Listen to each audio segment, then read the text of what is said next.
नमस्कार, मैं हूं नीरज शर्मा और आप देख रहे हैं न्यूज ड्रम कमेंट्री। ये एक ऐसा शो है जिसमें हम रोजाना की बड़ी खबरों पर एकदम निष्पक्ष कमेंट्री करते हैं। अगर आपको हमारा शो और हमारी कमेंट्री अच्छी लगती है तो हमारे वीडियो को लाइक करें, चैनल को सब्सक्राइब करें और नोटिफिकेशन का बेल आइकन दबाना ना भूलें। आप अपने सुझाव, अपने सवाल इस वीडियो के कमेंट बॉक्स में भी लिख सकते हैं।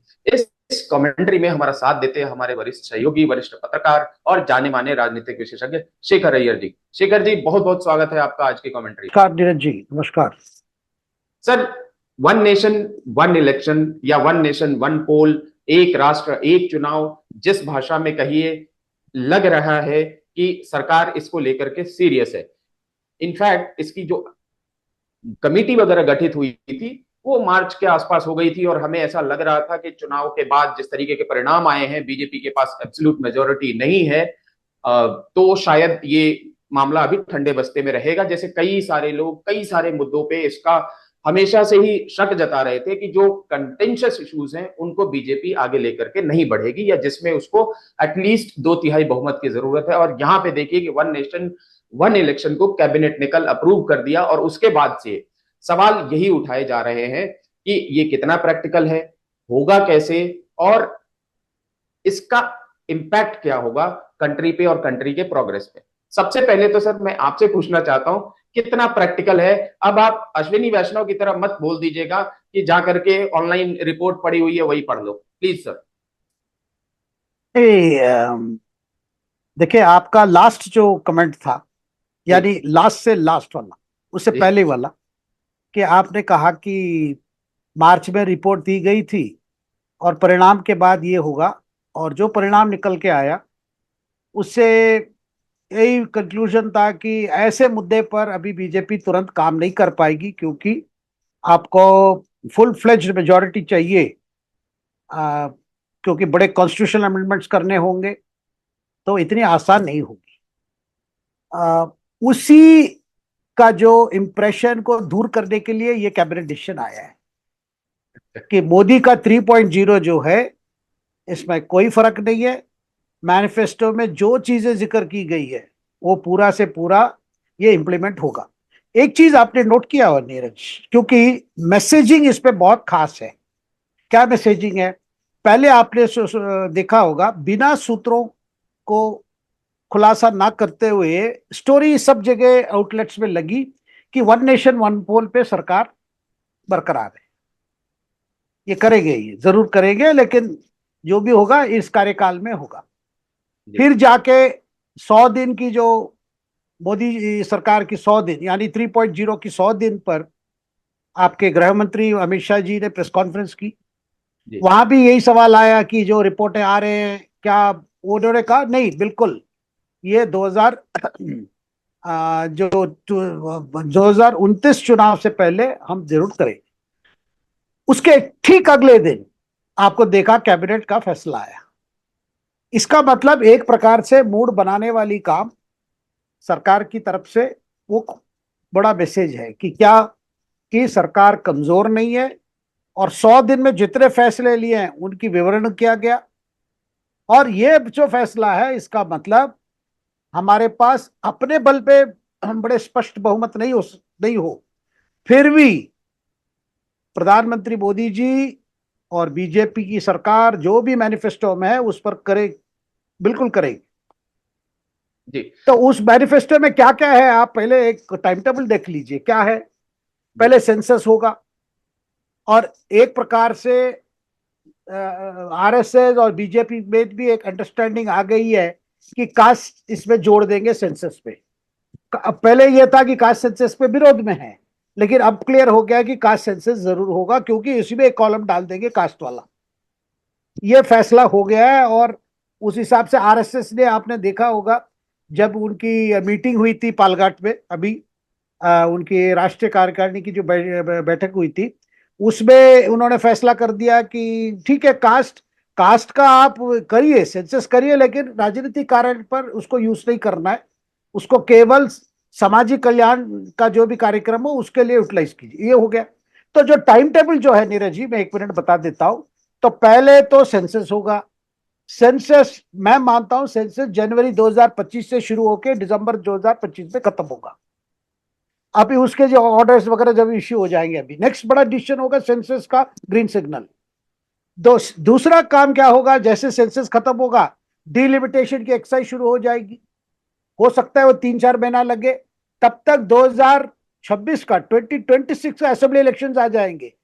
पश्चिम बंगाल, असम, केरल, तमिलनाडु, ये 4 मुख्य स्टेटों की असेंबली की इलेक्शन आ रही है 2026 में। अब सवाल है डिलिमिटेशन के बाद तुरंत क्या है नेक्स्ट, महिला आरक्षण जो 1/3 रिजर्वेशन करना है क्या इसी असेंबली से, क्योंकि ये बात उनकी है कि 2026 से जितना भी असेंबली चुनाव होगा, अब जाके 2029 में जितना हो सके वन नेशन वन पोल करने की पहले ही प्लान थी, बिना ये सब कॉन्स्टिट्यूशन अमेंडमेंट ना करके। लेकिन अभी क्लियर है कि 2029 चुनाव में वो वन नेशन वन पोल करने के इरादा इन्होंने स्पष्ट कर दिया। अब ये है टाइमलाइन। अगर ये टाइमलाइन है तो आज जो घोषणा है, इस घोषणा का मतलब क्या है कि वो चाहते हैं कि बड़ी बहस मतलब शुरू हो जाए, सिविल सोसाइटी में हो। और बार बार ये कह रहे हैं, क्या कह रहे हैं, भाई हम तो सिविल सोसाइटी को भी एंगेज करेंगे, पब्लिक से भी राय लेंगे और एक मूड बनाएंगे क्यों हमें वन नेशन वन पोल चाहिए। तो ये जो कैबिनेट का फैसला नीरज जी, देखिए इसमें कई अटकलें हैं, कई मतलब स्पेकुलेशन है कि कैसे होगा क्या होगा ये सब है, लेकिन एक रोड मैप को तैयारी आज हो गया है। जी सर, इससे जुड़े हुए और सारे सवाल पूछेंगे, लेकिन मुझे अभी भी वो पब्लिक जो समझना चाहती है वो समझाना, आप समझा दीजिए एक बारी कि क्या होगा जिन असेंबलीज के टर्म्स बचे हुए हैं, और क्या होगा जिन असेंबली में अभी इलेक्शन होने वाला है 2029 में, उस टाइम पे क्या होगा। कल यही सवाल पूछा गया था मंत्री जी से। वही बात है, देखिए जिन जिन जिन का मतलब क्या है, बड़ा स्पष्ट है। 2025 में दिल्ली का चुनाव है, जी यानी अगला चुनाव जाके 2030 में होगा। जी 2025 में ही नवंबर में बिहार का चुनाव है, यानी नवंबर 2030 को फिर बिहार चुनाव है। जी फिर मैंने 26 की जिक्र की, 4-5 स्टेटों की आ रही है, असम से लेकर केरला तक ये आ गया।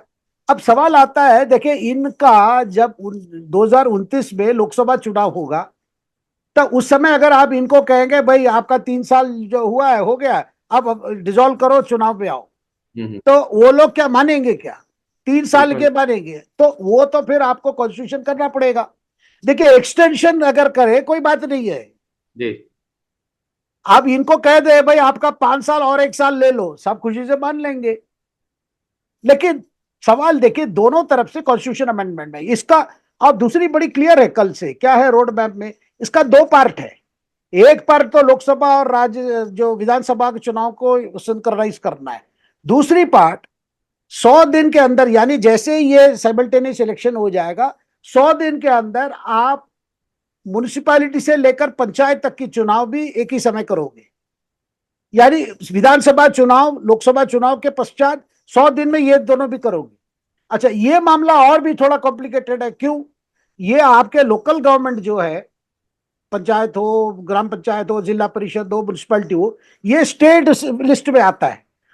तो यहां पार्लियामेंट कुछ नहीं कर सकता, उसमें हर स्टेट पास करना है। बिल्कुल बिल्कुल बिल्कुल। और तो ये सारी चीजें देखिए बहुत प्रॉब्लम्स है। रामनाथ कोविंद के जो हाई लेवल कमिटी, जिसमें हमारे गृह मंत्री जी भी एक सदस्य थे, उसमें कम से कम 20 अमेंडमेंट्स उन्होंने इस तरह बताया कि, और सबसे बड़ी बात, मतलब सबसे बड़ी चैलेंज क्या है, वन नेशन वन पोल और एक इलेक्टोरल लिस्ट, यानी एक ही वोटर लिस्ट में काम करेगा। लोकसभा चुनाव हो, राज्यसभा चुनाव हो, ग्राम पंचायत चुनाव हो, म्युनिसिपल चुनाव हो। अब क्या हो रहा है, लोकल गवर्नमेंट ये तो स्टेट इलेक्शन डिपार्टमेंट करते हैं। अब जानते हैं बंगाल में किस तरह के एलिगेशन आते हैं, क्योंकि स्टेट इलेक्शन डिपार्टमेंट तो इलेक्शन कमीशन के अंडर नहीं आता। इसके इलेक्टोरल रोल लेते हैं जरूर, ये जो इलेक्शन कमीशन की वोटर कार्ड से ही वो वोट भी होता है, लेकिन वो पूरा इलेक्शन डिपार्टमेंट के तो अलग है, जो राज्य सरकार है उसके अंडर है। तो इसमें देखिए प्रॉब्लम्स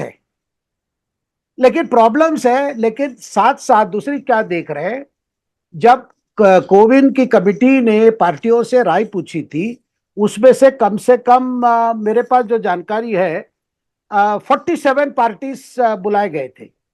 जी उसमें से 32 ने फेवर में दिया, 17 ने विरोध किया, 17 में मेन ऑपोजिशन है। अच्छा, कुछ लोग जो पहले विरोध कर रहे थे अभी उनमें से एक समर्थन दे रहे हैं, जैसे मायावती। जी मायावती पहले विरोध कर रहे थे, अभी मायावती का कहना है नहीं ये सही है। देखिए, इकोनॉमिक लॉजिक देखे तो ठीक है ना, कांग्रेस विरोध कर रही है, वामपंथी विरोध कर रहे हैं, तृणमूल विरोध कर रहे हैं, तो बाकी विपक्ष में मेजर पार्टी जो भी है, उद्धव ठाकरे के शिवसेना हो, शरद पवार का आप कह नहीं सकते, अगर विरोध भी कर रहे हो तो बाद में क्या स्टैंड लेके कह नहीं सकते। जी और पार्लियामेंट की मेजोरिटी की बात है, देखिए लोकसभा में तो आप इनको अगर कॉन्स्टिट्यूशनल अमेंडमेंट करना है, two three thirds of sixty the, two चाहिए। हाँ members, 2/3 of the member present and voting वाला मामला, तो आपने कहा दिया 362 है, एनडी के जी पास 293 है। 70 कम वैसे है। ही राज्यसभा में अभी इनके पास 121 है एनडीए का, इनको चाहिए 112। 125, हाँ तो 125 चाहिए। जी तो जी तो ये जो कॉन्स्टिट्यूशनल अमेंडमेंट भी बड़ी बात है। मुझे लगता है ये कैबिनेट डिसीजन का एक प्रकार से एटमॉस्फेयर क्रिएट करने का, एक वातावरण क्रिएट करने का, एनवायरनमेंट क्रिएट करने का, एक माहौल बनाने का, ताकि इस पर काफी डिबेट शुरू होगी। जी। तो आप कह रहे हैं सर कि अगर इस पे कोई डिसीजन भी होना है तो वो होते होते, फाइनल होते होते शायद 1.5 साल 2 साल लग जाए, और उस पे काम होते होते, और ये 1 साल 1.5 साल इस पे एक डिस्कशन के लिए रखा गया है।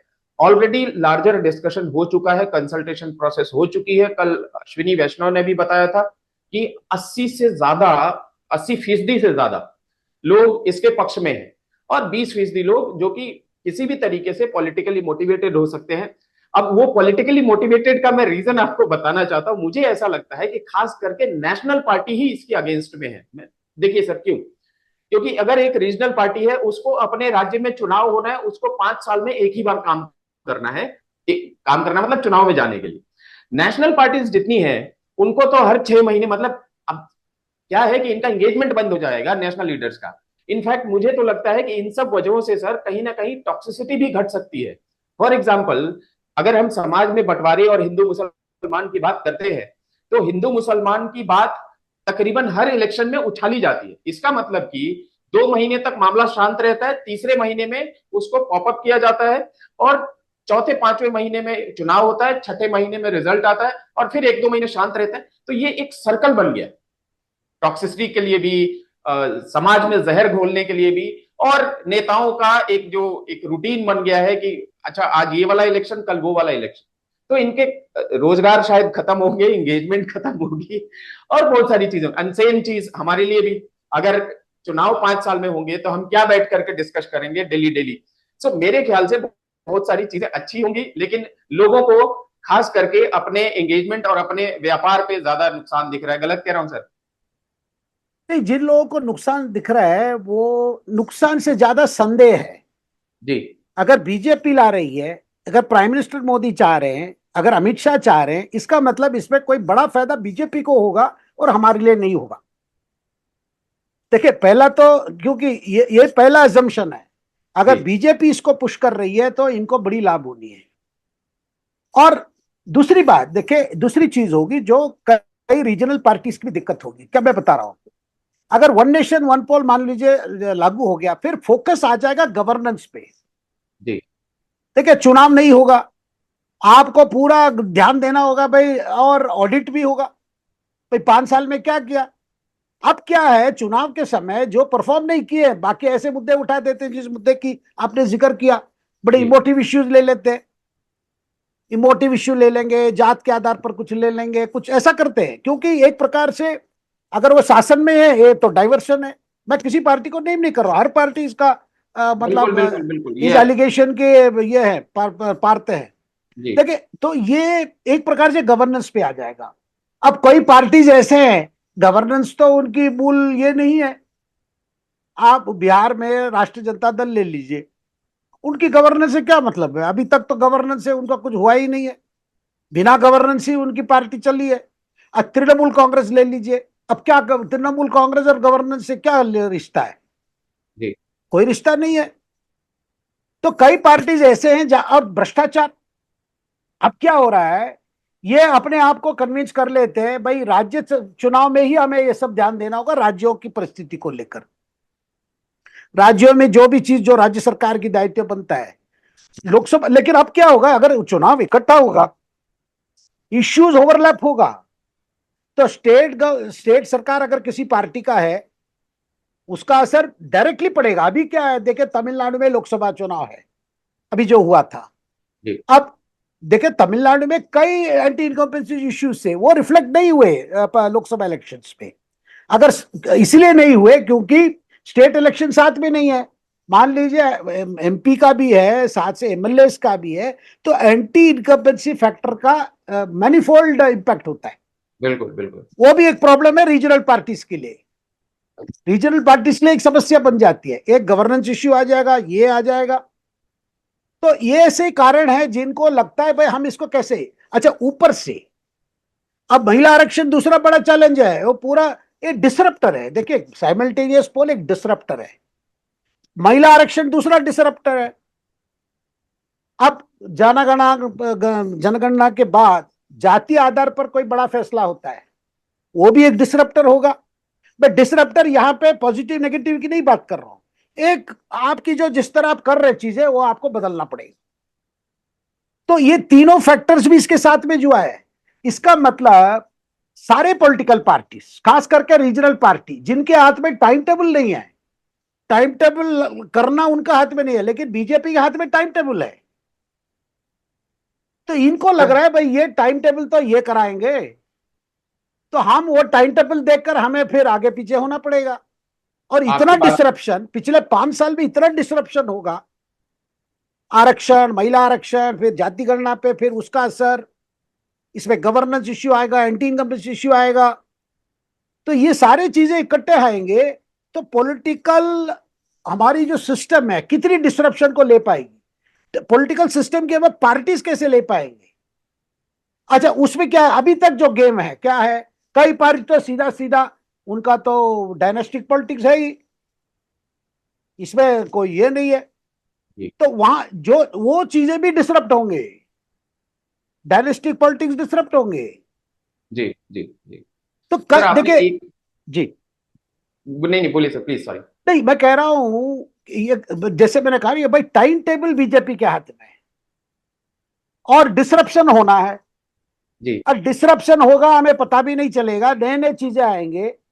तो वैसे ऐसी तो चुनाव एक बड़ा चैलेंज है। अब ये नए बिल्कुल। चीजें आएंगे, अब कैसे कोप अप करेंगे। जी इसीलिए उनको कह रहा है भाई। और ये जो प्रॉब्लम्स बता रहे हैं ना, देखिए उस प्रॉब्लम को कोविन कमेटी ने एड्रेस किया। भाई मान लीजिए किसी सरकार गिर जाती है हाउस में, जी किसी नेता का मेजोरिटी नहीं है, तो अगर चुनाव जाना पड़े, कोविन कमेटी ने उसका ये किया है, बोला कि ठीक है अगर दोबारा चुनाव कर रहे हैं करिए, लेकिन वो रिमाइंडर पीरियड का करिए। जैसे मान लीजिए कोई किसी एमपी एमएलए का डेथ हो जाता है, 5 साल इलेक्ट होते हैं, मान लीजिए 2 साल में उनको डेथ हो जाता है, तो जो बाई इलेक्शन होता है वो रिमाइंडर पीरियड के लिए, वो 5 साल के लिए बिल्कुल नहीं। बिल्कुल बिल्कुल बिल्कुल सही कहा सर आपने। तो वैसे ही ये होगा, बिल्कुल। सरकार गिर जाती है, कोई तकलीफ होता है, किसी लीडर की कॉन्फिडेंस नहीं है। जैसे जर्मनी की बात करते हैं, कई जर्मनी के कई प्रोविंसेस में एक फॉर्मूला है जहां पे हाउस एक लीडर को इलेक्ट करता है।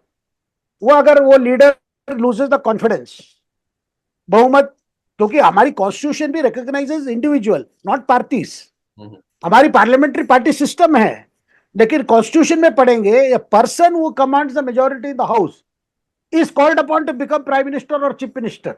जी तो ये प्रावधान हो सकता है, जैसे बाकी जर्मनी में किया है कि भाई एक हाउस में एक प्राइम मिनिस्टर की सपोर्ट गई तो that same house will elect another for the reminder. बिल्कुल बिल्कुल बिल्कुल तो बिल्कुल। ये प्रॉब्लम जो कर रहे हैं भाई ऐसा होगा तो क्या होगा, वैसा होगा, उसके लिए भी है। लेकिन जी केवल कब सिंक्रोनाइज करेंगे, कैसे सिंक्रोनाइज करेंगे। देखिए इसमें एक ही कह दे भाई ऐसा डेट रखेंगे सबका कार्यकाल बढ़ेगा, किसी का कर्टेल नहीं होगा। क्योंकि कोविड कमेटी ने ये नहीं कहा, रामनाथ कोविंद के नेतृत्व की कमेटी ने कहा भाई कर्टेल कर दो, जो जी भी सर। फर्स्ट लोकसभा समय में जिनका जो है कर्टेल कर दो। अब कर्टेल के जगह आप कह दो भाई हम ये लोकसभा चुनाव हम 30 तक ले जाएंगे, बाकी सबका वो ले जाएंगे 30 में कराएंगे, जी इसका 1 साल बढ़ा देंगे, सबका बढ़ा देंगे, बढ़ा के इकट्ठा करेंगे। तो बढ़ा के करेंगे, मुझे लगता है कोई ज्यादा प्रॉब्लम नहीं है। जी करटेल करके करने में कहता है भाई हमें करटेल क्यों कर रहे हो। सर एक चीज और मुझे समझना है बस आपसे कि अल्टीमेटली कल अश्विनी वैष्णव जी ने कहा था कि कांग्रेस के अंदर से ही लोगों को वो मना लेंगे और कंसेंसस बिल्ड हो ही जाएगा इस पे। वो तो आप भी कह रहे हैं कि शायद टाइम इतना ज्यादा है। ये कांग्रेस के अंदर से लोगों को कैसे मनाएंगे, ये हम समझना चाहते हैं कि आखिर कौन सा ऐसा दांव खेलेंगे। नहीं, कांग्रेस अंदर की बात नहीं है। देखिए क्या है, जब पब्लिक में ज्यादा इसको स्वीकृति मिलेगी, पब्लिक डिबेट्स में अगर पब्लिक कहेगी, क्योंकि लगातार इस पर ओपिनियन पोल चलती रहेगी और तो ज्यादातर पब्लिक। जिस तरीके नहीं से कास्ट सेंसस। नहीं, देखिए क्या है, पब्लिक में देखिए कास्ट सेंसस उस पब्लिक में ज्यादा सपोर्ट है। जी। पब्लिक में भी पब्लिक होती है। तो तो ये जब माहौल बन जाता है, इसलिए तो माहौल की बात हो रही है। जी भाई जहां कह रहे हैं भाई इतना खर्चा क्यों कर रहे हैं, एक ही तरफ करो। लेकिन कुछ सवालें हैं, जो सवालें मैं हम इसको ना, जो विपक्ष ने जो फ्लैग किया है, वो कह रहे हैं भाई आपने महाराष्ट्र चुनाव अभी हरियाणा साथ नहीं किया और जम्मू कश्मीर और केवल हरियाणा रखा आपने, और इलेक्शन की तरफ से कही गई ये सारे इकट्ठा रहेंगे तो सिक्योरिटी फोर्सेस की रिक्वायरमेंट को लेकर सवाल आएगा। तो देश भर में चुनाव कैसे कराओगे, क्योंकि अभी जो 7 फेज पोलिंग है, एक बड़ा कारण है भाई हमें सिक्योरिटी फोर्सेस को रोटेट करना है, बैलेट बॉक्सेस भी रोटेट होना है। बैलेट बॉक्सेस तो रोटेट नहीं होते, लेकिन सिक्योरिटी अरेंजमेंट्स के लॉजिस्टिक्स भी बड़ी होती है। तो पूरे देश में करने के लिए कैसे आप क्या व्यवस्था करोगे, उसके लिए इलेक्शन कमीशन कितने सक्षम होंगे। इसका मतलब फैसला भी ले रहे हैं तो इलेक्शन कमीशन हो, राज्य सरकार हो, केंद्र सरकार हो, गृह मंत्रालय हो, उनको भी अभी से ध्यान देना पड़ेगा कि इलेक्शन की सिक्योरिटी के लिए कितनी और बटालियंस चाहिए हमें। अच्छा, ईवीएम के साथ अभी एक बात तो है कि अल्टीमेटली आप जितना हो सके वीवीपैट लगाओ। जी अल्टीमेटली डिमांड होगी 100% वीवीपैट करो। तो क्या 5 साल काफी होगा 100% वीवीपैट के लिए, अभी से ऑर्डर देता जाए। लेकिन इस लॉजिक जो है कि भाई खर्चा कम होगा, मुझे लगता है देखिए पार्टीज भी सोचेंगे। अब पार्टीज के लिए क्या होता है, रीजनल पार्टी हो या राष्ट्रीय पार्टी हो, चुनाव का मतलब खर्चा है। अब पार्टीज ने इलेक्टोरल बॉन्ड से पैसे लिए, किसी को ज्यादा मिला, बहुत ज्यादा ही मिला, किसी को बहुत कम मिला, किसी को ना मिला। तो अच्छा, अब क्या हो गया, देखिए सिस्टम ऐसा बन गया है, ऑफिशियली अगर पार्टी खर्चा करे तो दिखा सकता है। अच्छा, बार बार चुनाव हो तो पार्टी के प्रेशर बनता है। तो क्या बिल्कुल। होता है, चुनाव की खर्चा को रोकने के लिए एक तरीका ये हो सकता है। और साथ में अगर चुनाव की खर्चा रोकेंगे, एक विश्वास है कि भी भ्रष्टाचार भी कई लेवल पर आप रुकावट ला सकते हैं। अब आम आदमी पार्टी ने क्यों फंसा अभी इस चुनाव, ये जो लिकर पॉलिसी स्कैम में, इसीलिए तो फंसे जी क्योंकि उनकी एक्सपेंशन प्लान्स बड़े थे, बड़े एम्बिशंस थे। उसके लिए पंजाब में लड़ना चाहते थे, गोवा में लड़ना चाहते थे, कई राज्यों में लड़ना चाहते थे, कर्नाटका में लड़ना चाहते थे, उस और गुजरात में। उसके लिए उनकी पैसे जरूरत थी, पैसे के लिए एक पॉलिसी लाए, पॉलिसी के माध्यम से लिकर पॉलिसी बदले, लिकर कंपनी से उनकी कंट्रीब्यूशन आई। तो हो सकता है अगर एक प्रकार से पार्टियों की खर्चा कम हो तो इसका मतलब कैंडिडेट्स का भी खर्चा कम होगा। फॉर इंस्टेंस मैं बता रहा हूं, एक लॉजिक बता रहा हूं, ये कितना प्रैक्टिकली होगा अलग बात है।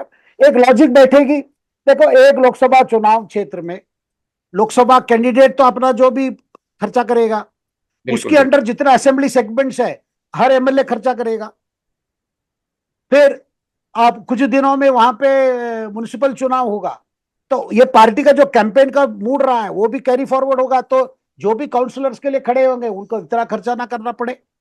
बिल्कुल बिल्कुल बिल्कुल। तो एक प्रकार से हो सकता है ये पॉलिटिकल करप्शन पर पूरा तो सील नहीं रखेगा, कम से कम जो लॉजिक बनता है भाई पैसे क्यों चाहिए पार्टियों को, जी वो जी। पैसा की कभी हो जाएगी। सर सीएमएस के भास्कर राव हैं, उन्होंने भी कहा था कि 30% तक एटलीस्ट खर्चे कम हो जाएंगे। कि ये जो इतना बड़ा कदम है जिसे कांग्रेस की इंदिरा गांधी ने और कांग्रेस ने 1970 के आसपास बिगाड़ दिया था। 1970 से पहले वन नेशन वन इलेक्शन ही होता था। अब मतलब पहले डेमोक्रेसी नहीं थी, उसके बाद डेमोक्रेसी आई और फिर डेमोक्रेसी चली जाएगी, या इसका जो क्रोनोलॉजी कैसा है मुझे समझ में नहीं आता। शायद पहले भी डेमोक्रेसी नहीं थी, इंदिरा गांधी लेके आई डेमोक्रेसी, 75 में भी डेमोक्रेसी लेके आई और अब डेमोक्रेसी मर रही। ये मुझे बड़ा अजीब सा लग रहा है। लेकिन 2029 में अगर one nation one election Modi करवाने में सफल हो जाते हैं, कितना बड़ा, मेरे ख्याल से ये एक ऐतिहासिक अचीवमेंट होगी उनकी, क्योंकि इसके बाद अब सब नेता काम पे ज्यादा और पॉलिटिक्स पे कम फोकस करें। और इससे क्या होगा कि देश को जिस डायरेक्शन में ले जाने के लिए मोदी सोच रहे हैं, 5 ट्रिलियन इकोनॉमी और 2047 तक तो खैर वर्ल्ड टॉप इकोनॉमी, शायद उसमें अभी से ये सब नींव के रूप में काम करेगा। अगर मैं गलत बोल रहा हूं बताइए सर। नहीं, सही बात है, एकदम बिल्कुल सही कह रहे हैं। देखिए, बहुत मतलब हम कह सकते हैं कि जिस जिस तरह आज पॉलिटिक्स प्ले आउट हो रही है वो बदल जाएगा, बिल्कुल बदलेगा। नेता बदल जाएंगे, आपके सिलेक्शन ऑफ कैंडिडेट्स की जो तरीका है वो बदल जाएगा, और कई चीजें इसमें आएंगे। और हो सकता है एक नए पीढ़ी ऑफ पॉलिटिशियंस आ जाएं जो इस सिस्टम को आगे ले जाएंगे। कि देखिए आज क्या है, हमारी जो इंस्टीट्यूशंस है, they have to respond to time. मैं तो कह रहा हूं इसमें आप संदेह छोड़ दिए बीजेपी क्यों ला रही, क्योंकि अभी से कांग्रेस के अनुमान है, एक सस्पिशन है, ये प्रेसिडेंशियल फॉर्म ऑफ गवर्नमेंट है, एक प्रकार से पार्लियामेंट्री सिस्टम नहीं होगा। देखिए जब इंदिरा गांधी बहुत पावरफुल थी तभी डिबेट भी कराई गई थी इंदिरा गांधी के इशारे पे। वत्सन साठे जैसा कांग्रेस नेता बोलने लगे भाई प्रेसिडेंशियल फॉर्म ऑफ गवर्नमेंट चाहिए, क्योंकि तब इंदिरा गांधी थी, इंदिरा गांधी सामने बाकी ऑपोजिशन हमेशा विफल रहे। 80 की बात कर रहा हूं मैं, 80 के बाद जब वापस आए इंदिरा जी, प्रधानमंत्री दोबारा बन गए थे, जब फेलियर हुआ मोरारजी सरकार की, चरण सिंह सरकार की फेलियर हुआ, उसके बाद जो इंदिरा जी की जो कार्यकाल शुरू हुई, तब ऐसी वसंत साठे की जैसे नेता बोल रहे थे, कई नेता बोल रहे थे, तभी यही आर्ग्यूमेंट सब आई कि भाई एक अकाउंटेबिलिटी आएगी, एक लीडरशिप आएगी। देखिए अल्टीमेटली हमारी पॉलिटिक्स पार्टी पॉलिटिक्स है ही, लेकिन साथ में चेहरे के पॉलिटिक्स पे। आज कम्युनिस्टों की क्या क्राइसिस है, कम्युनिस्ट में आज चेहरा नहीं है। अब कांग्रेस की प्लस पॉइंट माइनस पॉइंट दोनों एक चेहरा है जी। तो ये सारे जो रूल्स ऑफ द गेम है ये बदलेगा।